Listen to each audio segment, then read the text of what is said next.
Where you go. So Apologies. that's my topic for tonight, decolonising our faith, indigenising our faith in Aotearoa New Zealand. Now this word decolonisation, it's been around for quite a while. I first came across this word and this concept in discussions with people like Ruarakena, Honeka, the late Rob Cooper, Peel Jacobs, my mother, Sonia Monarini, Kuni Jenkins and Diane Tano and Paewhenua Nathan, and we were all part of the Runanga Whakawhanaunga in Ngā Hāhi o Aotearoa, the old Māori Council of Churches. And I was a rangatahi rep for the Presbyterian Church. And so I used to sit in all their meetings. And there was another young chappie there, Hirini Khan. He was the Mihingare, or the Anglican youth rep. So Hirini and I, we were young once upon a time. We were young, and I'd be sitting in these meetings, listening to these fascinating discussions while Hirini would be down at the beach at Ohope Marae with an ice cream, licking his ice cream and trying to improve his suntan, and I had to do all the hard work.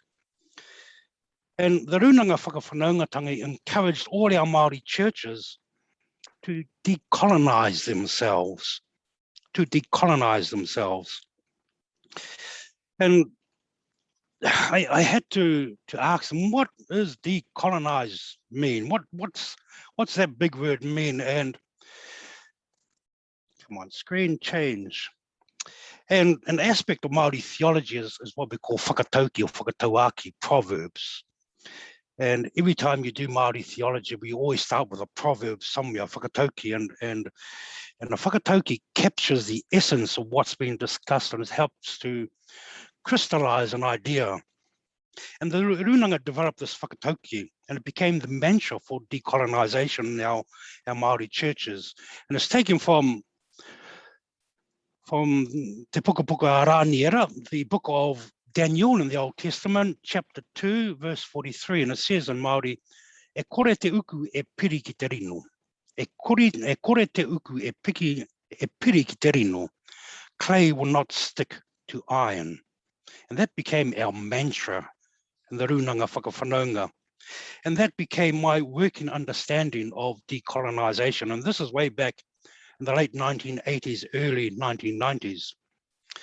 1995, I went off to ministry training school here in Dunedin. And when I left Ohope Marae, the name of our part of the church was called Te Hinota. Te Hinota translated meaning the synod. That was in 1995, and when I arrived home in 2001, the name of our church had changed from Te Hinota, the synod, to Te Akapuaho, a name that comes from deep within our human experience and interaction with the environment in the Bible.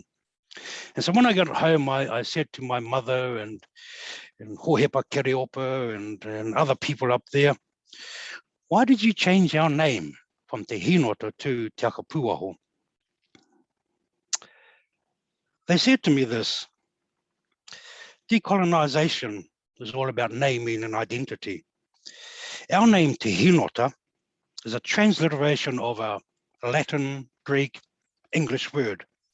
Our identity as Māori is far, far greater than being a transliteration of somebody else's world and word. Te Akapuaho, that name comes from Maunga Pōhatsu, which is the highest mountain in the world, the most beautiful mountain in the world, center of the universe. It's the sacred mountain of the Tsuhoi people.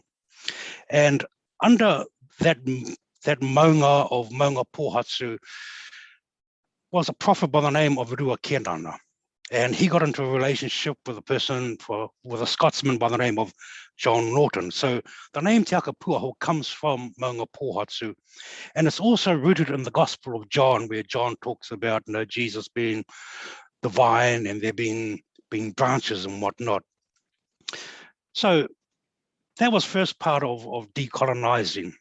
When my elders in the church began to decolonise themselves, they said, no, we are not going to be known by this transliteration. We have our own word. Now, before I went into ministry, I was a nurse. And I was in nursing in the days when this concept called kawa whakaruruhau, cultural safety, was introduced by Iri Hapiti Ramsden. There was a meeting of Māori nursing students in Christchurch, and I missed that meeting. But at that meeting, the Māori students were talking, and one particular student said, "Why is it that our health statistics as Māori are so bad, yet our people are not accessing the health services?" And her conclusion was that our health services were culturally unsafe for us as a people. And so that was where kawa whakaruruhau was born. That was all the rage back then in those days: decolonisation, kawa whakaruruhau, cultural safety and nursing. And people used to wear T-shirts, and on the front of their T-shirts would be the words "decolonise yourself." And I remember looking at my relations saying, "Oh, that's interesting." Everything in our culture, when I went to these decol workshops, everything was decolonised in our culture. Our beliefs and our practices were challenged, and we would ask questions, why is it that when we go to a marae, we have to take our shoes off when we go into the wharenui? Why is it that women have to wear black when they go to a tangiara marae? Why do we have to have Christian karakia for absolutely everything? I tell you what, you certainly didn't want to be a missionary in those workshops, as they were blamed for absolutely everything. Why do you take your shoes off when you enter a wharenui? Oh, the missionaries taught us that. Oh, great. Why do women wear black at the marae? Oh, the missionaries, they taught us that. Why do we have to have Christian karakia every time we're at the marae? Oh, it was the missionaries, they told us that. The poor old missionaries, they were blamed for absolutely everything. So the mantra was that decolonisation was for us as Māori. Non-Māori, Pākehā, theirs was Treaty of Waitangi awareness. And I used to sort of pop into those Treaty of Waitangi awareness workshops just out of curiosity to see what was happening. And I used to sit there and I used to hear things, "Hi, I'm so-and-so, and I'm not racist, but," or "Hey, I knew a Māori once," or "Oh, my friend is a Māori and I'm not racist." And then I would hear all sorts of negativities about Māori, from being dull bludgers and benefit hoppers, to reverse racism. That's why you Māoris have your special seats, 4 seats in Parliament. It's reverse racism, and it's a special privilege for you Māori. It never ended. It just continued and continued. And I used to walk out of those Treaty of Waitangi awareness workshops saying, "Oh, I'm so glad that they weren't racist." Imagine what a bunch of racists would have said. 30 years later, here I am lecturing in theology. And my working definition of decolonisation, it's changed somewhat. It's changed somewhat to engaging with biblical studies. So my working definition today is relocating the centre of faith and indigenising our faith.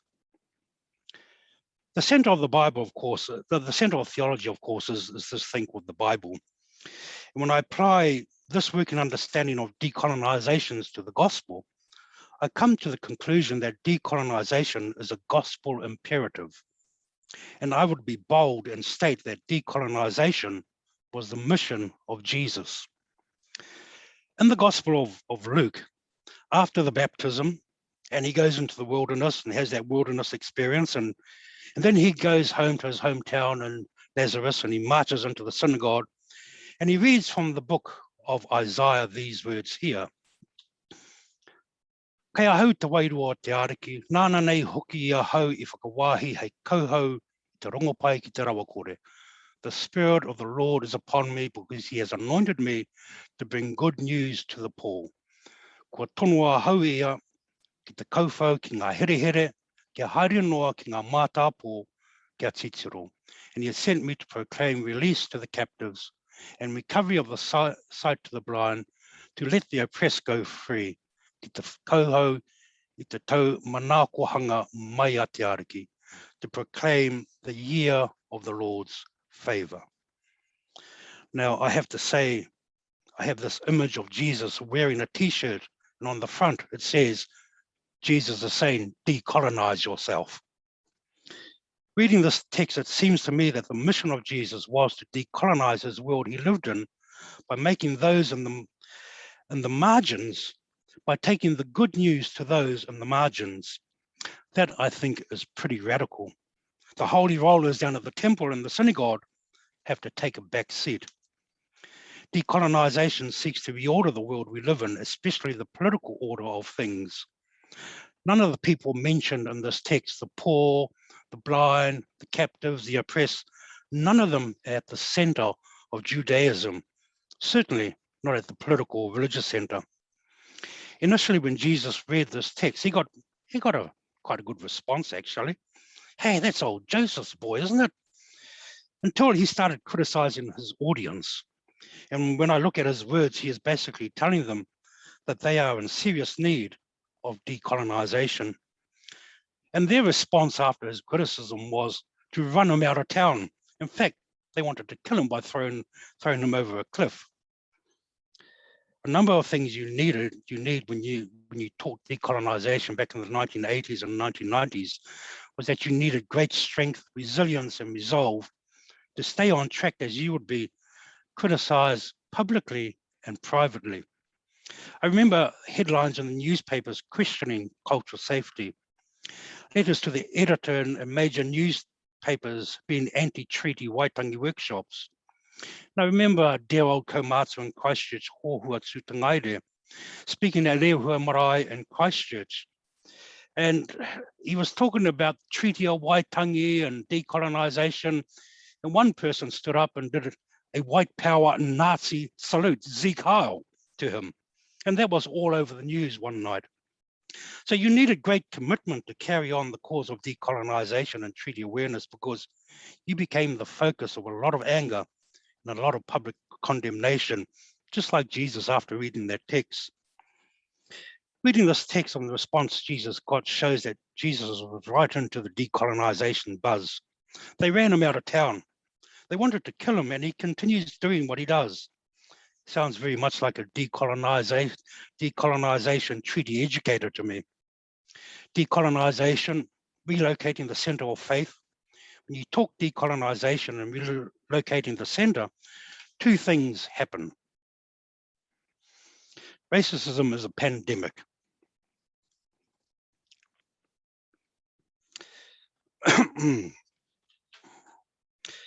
It publicly exposes the racism and other isms that have been hidden by the dominant epistemologies that have been normalized. Here's an, when you move the center of something, there's a whole lot of stuff that underneath that has been oppressed for such a long time. And all of a sudden, that which has been oppressing them actually is exposed for the whole world to see. Here's an example from my own church, the Presbyterian Church. We like to talk about the 1901 Act of Union that brought the Northern Presbyterian Church and the church south of the Waitaki River into one structure called the Presbyterian Church, today of Aotearoa, New Zealand. In spite of this unity, in spite of this church unity, now have a look at this paper here, this photo here. It's of some of those people who were there in 1901 and who made that decision to combine the northern and southern churches together. Looking at this church on one level, I would say that these are the forebearers of my church who established the modern day Presbyterian Church of Aotearoa, New Zealand. On another level, I would decolonize this photo and say that this is a group of white men building a white man's church. I'm quite certain in their discussions in 1901 that they would not have had a public debate on how does what we are deciding today relate to our responsibility as a church to the Treaty of Waitangi. You would definitely not have heard in the discussions somebody asking, is there room for Māori to express their mana motu hake in this union, fully resourced and fully funded? A watershed moment in the history of my church, the Presbyterian Church, or another racist moment in the Presbyterian Church where Māori are shut out, invisible, silent. What was decided in 1901 is still in operation today. By these men moving to the centre, who have they moved to the margins? Now, I don't want to go too far into criticizing these people because these are someone's ancestors who I believe, and they believe that they were doing the right thing at the time. Decolonization leads you to ask those questions of what is in front of you, or what you have always believed to be correct. Secondly, when you relocate the center of theology, it brings to the fore other knowledges, other ways of being and doing things which has previously been invisible or distorted. This joker here, the Reverend Dr. Hirunika, not that good looking, mihi ngare, Ngāti Pro, oh, and he's an Aucklander, which means that he's mildly intelligent. He's a great friend of mine, actually. And one of these other knowledges and ways of knowing is what Hirunika calls mātauranga Māori. Māori knowledge and Māori ways of knowing. Christianity, according to the Venerable Dr. Hirunika, was originally a key location for Māori to renegotiate their mātauranga Māori and their worldview. But at the same time, Hirunika points out that Christianity also became an organization that tried to eradicate mātauranga Māori and replace it with Western values. An important part of this whole history of renegotiation, eradication, was and still is the agency of Māori as tangata whenua. And in spite of Christianity trying to eradicate mātauranga Māori, Hirunika goes on to say that you get the Paipera Tapu, the Māori language Bible, you combine it with mātauranga Māori, Māori ways of knowing, and you add to that Māori agency, and it becomes a powerful tool of liberation. And he looks at people like Te Kaawa or the Māori prophets. They used the Bible as a powerful tool of liberation. Yet because we don't occupy the center of faith, religion, church, or theology, and are on the margins, you will never hear about those things. Therefore, it takes great courage by people like Hirini to give the short, sharp shift to what has occupied the center of the Christian story in this country for almost 2 centuries and claim the center place, bringing his mihi ngare story, mātauranga Māori, and agency, Māori agency into the light of the day for all to see, hear, and experience. And by the way, did I mention to you that Hirunika has written a book published last December, and it's called Te Hahi Mihi Ngare, the Māori Anglican Church. And it's on sale at all good bookstores throughout the world. Now that's enough about Hiruni. Let's look at a photo of my cat or something like that.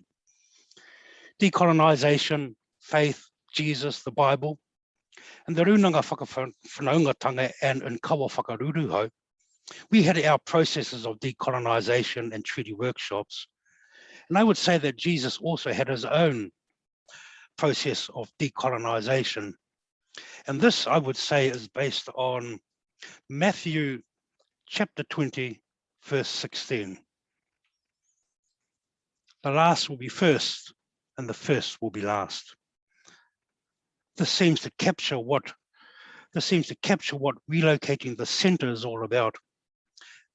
Allowing those who are used to being the last the opportunity to take center stage and tell their story. Those who are used to being the center of attention have to stay out of the limelight for a while.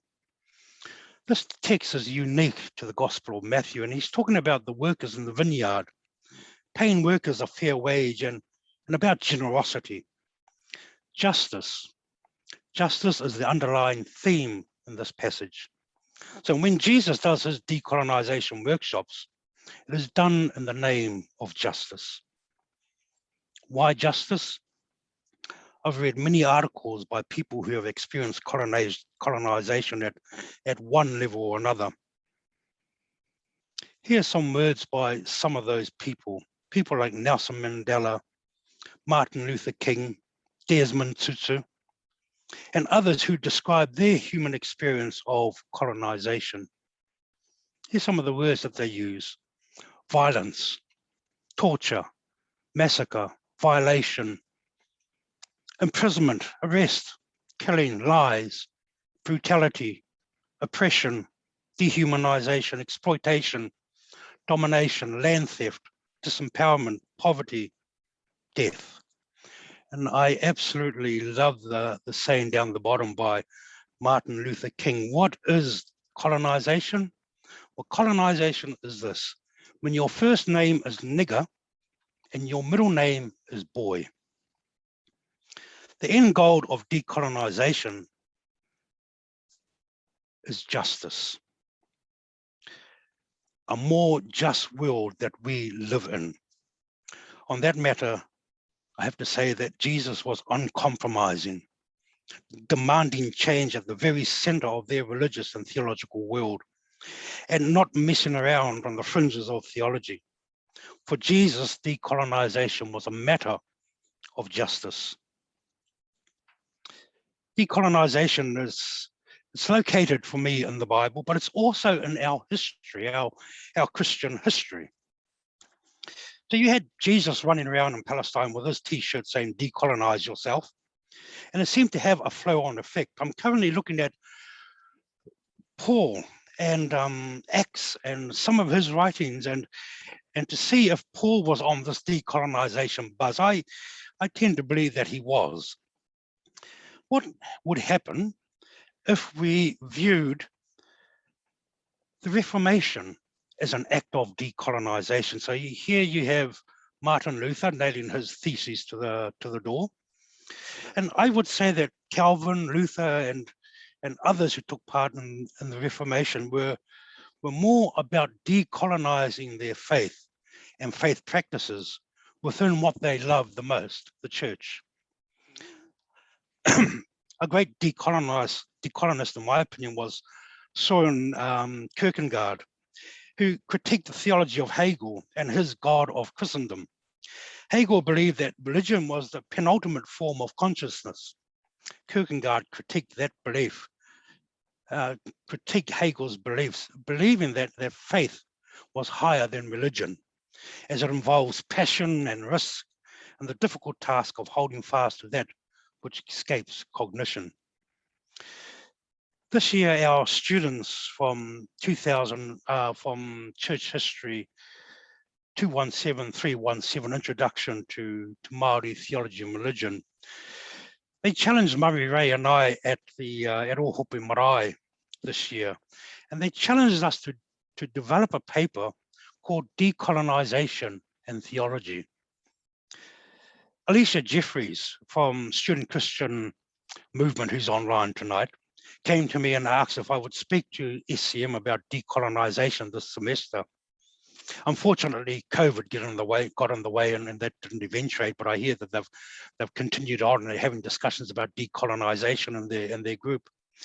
These requests show that to me that there is a hunger out there for decolonisation in theology.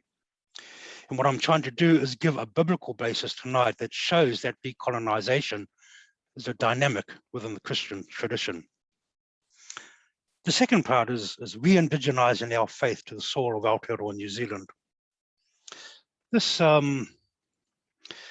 subject seems to follow on naturally from decolonisation, and I want to give you a couple of reflections on what does indigenising our faith in this land of Aotearoa New Zealand mean. In 2017, I was listening to a good friend of mine here at university, Professor Jacinda Rudu, speak at a wānanga on kaupapa Māori methodology. One statement that stood out for me from that Jacinda made that day was that she defined kaupapa Māori methodology as challenging notions of coloniality in your chosen field. My chosen field is theology.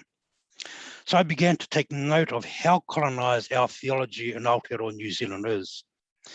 How much of our way of Christian practice is imported from Rome, England, Scotland, and most lately from America.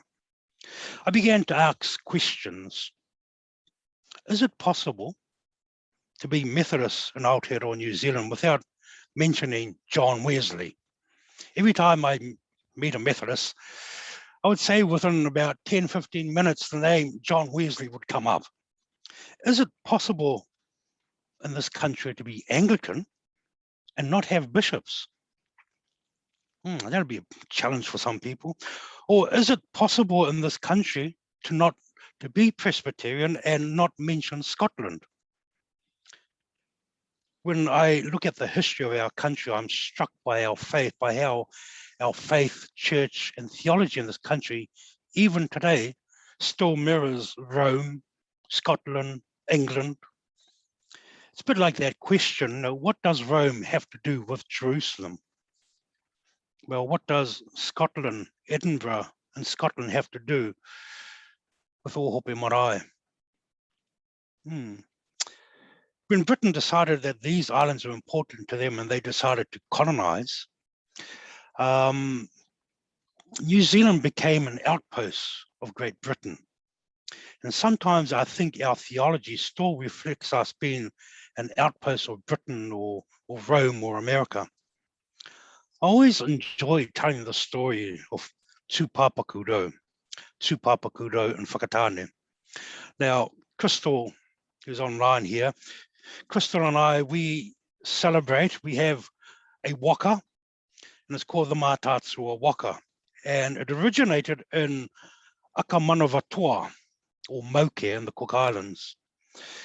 And they decided it was time to find a new landfall for many, many reasons. And so they built a waka, and it was called Mātātua, and it landed in Whakatane. And then they spread out throughout the Eastern Bay of Plenty and right up to Northland, to Taitokero. But when they landed in Whakatane, the first thing that they decided to do was to build a whare wānanga, a house of learning, and they called it Tupapa Kudo, meaning the fulfillment of the hopes and dreams of those who have gone before us. Tupapa Kudo, the fulfillment of the hopes and dreams of those who have gone before us. And in that whare wānanga, they asked one question. How are we going to live in this land? Are we simply going to replicate the life that we had on Moke, on Mitiaro, on Atiu? Or are we going to do something special, something different, without actually losing sight of who we are or where we come from? I think our ancestors on the Mātātua waka chose to do the latter, to do something special without losing sight of who they were and where they come from. 200 years have passed since Marsden arrived in Oihi with tidings of great joy. Methodists and Roman Catholics are not too far off their 200th anniversary, and Presbyterians, we're getting close to 200 years being here in this country. So I have to ask that same question that my ancestor Torua asked, and that every generation of migrants who come to this country of Aotearoa New Zealand asks, how are we going to live in this land? Are we simply going to replicate what we had in the old homeland, or are we going to do something pretty special? At the beginning of this year, I bought this book, and it's called Navigating the Stars, and it's written by Witsi Ihimaida. I thoroughly enjoyed this book, and it's by a master storyteller. And one quote in his book stood out for me, in which he quoted his father. And his father said to him one day in a discussion, Witsi, this Christian theology is great, but io should be taught in theology at universities in this country. Io, the Māori supreme God, should be taught in theology in universities in this country. What stood out for me in the statement was the words taught in theology. When you go to do Māori studies, you're in university, politics, whatever, you will encounter io and Aotearoa Māori. But in theology, it's a bit of a different story. I work in the theology program, so I took note of this and began to ask, why should io and Aotearoa Māori be taught in theology, and why io and Aotearoa Māori should not be taught in theology in this country? So why should Aotearoa Māori and io be taught in theology? Theology is simply talking about God. Io is how God was understood by Māori pre-colonization. not as a God figure in biblical terms, but God as Atua. God as Atua, using mātauranga Māori to understand Atua. Why should Io not be taught in theology? Well, I came up with about 50 reasons why not, but none of them were valid, as they were simply excuses rather than reasons. I think I was afraid of moving away from the Christian roots of theology, Bible, and tradition, but then again, I just finished talking about decolonisation as relocating the centre and exposing other ways of knowing. I certainly do believe that there is a place for Māori understanding of Atua within theology. Atua has to be one of the most misunderstood and misrepresented terms within theology, mainly because what has been written on Atua Māori has been written by ethnologists and not by theologians. Ethnologists have a different agenda, and those different agendas have been at play, and I think it's timely for a theology of Atua to be explored, rather than leaving this to the sciences and education to do. Lastly, I want to share with you a few thoughts about this new concept that I'm thinking of, and I'm putting it out here tonight, and it's called Theo Aotearoa. Now, you may ask, what is Theo Aotearoa? Actually, it's a term I thought up this year, and I drew on a discussion in the legal world at the moment. In the middle of this year, Crystal and I were privileged to take part in a mihi whakatau at law school to welcome Justice Sir Joe Williams.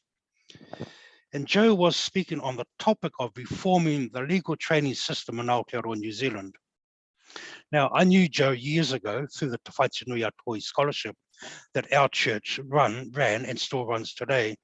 And we provided scholarships for young Māori boys to attend Lindisfarne College in Hastings, and Joe was one of the recipients of one of those Te Whaitinui scholarships.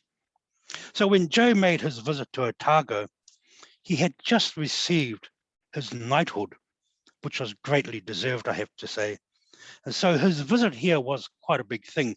Joe had been here previously, but a Supreme Court judge, a Knight of the Realm, wow, that was big, big news. And so Crystal and I went over and we took part in the mihi whakatau. And Joe has started this debate, and it's called Lex Aotearoa. And he says that the legal system in this country was inherited from England and mirrors English law. However, Sir Joe says that before the establishment of English law in this country, Māori lived by what he called the law of kupe, the law of kupe. You know, kupe, one of the first people, I think the second person to arrive in this country after Maui. He went around the country, he settled in Hokianga Harbour, then eventually he returned to Hawaii. And he established what they call the law of kupe. Not only Sir Joe, but many lawyers are advocating a grassroots reform of the legal system, beginning with law schools in this country, who should be teaching what they call Lex Aotearoa. Lex simply meaning the law, a legal system. Aotearoa, I think that doesn't need any explanation. So Lex Aotearoa is a legal system that aligns the two traditions, the law of kupe and English law, and they map the law of kupe into modern New Zealand law. Is it possible to have Theo Aotearoa, where the theology of Io and Atua is mapped into modern theology in Aotearoa New Zealand? If our judges and lawyers and law lecturers and law students can be brave to have that discussion in the legal world, then I think we should be courageous and have a similar discussion in theology. Theo Aotearoa prefaces Aotearoa rather than New Zealand. Since COVID-19, absolutely everything in this country is about Aotearoa. Super Rugby Aotearoa for a start. There's a debate going on at the moment, should our country be known as Aotearoa or New Zealand or both? I want to put out actually that Presbyterians, we are very, very enlightened. The official name of our church is Presbyterian Church of Aotearoa New Zealand. We've done that before everyone else. Methodists have done that, Catholics have done that, Anglicans have put Aotearoa in there as well. So we're ahead of times. Making the lectionary and the liturgy reflect the Christian story in Aotearoa New Zealand seems to be a good place to start mapping our theology. Three things seem to be on everyone's radar at the moment: the Treaty of Waitangi, Matariki, and Parihaka Day. I've noticed this year the increasing number of people wanting to explore theology within the confines of what Tahu Pōtiki Wiremu Ratana says. In one hand, I have the Bible, and the other hand, I have the gospel. What would a theology, a lectionary, and a liturgy look like in this country within the confines of the Bible and the Treaty of Waitangi, which would be unique to and of this land of Aotearoa New Zealand? A couple of weeks ago, Father Michael Wallace from All Saints in Dunedin shared some insights into developing liturgies in relation to Matariki within the Anglican Church. Father Michael asked the question of developing our lectionary seasons in line with the seasons in this country, as the current lectionary, he says, is more aligned to seasons in Europe. And I think Michael has a really good point there. So my closing question tonight is more of a challenge. What would Theo Aotearoa look like today for us? Koe anō e karema, I think I've spoken for long enough.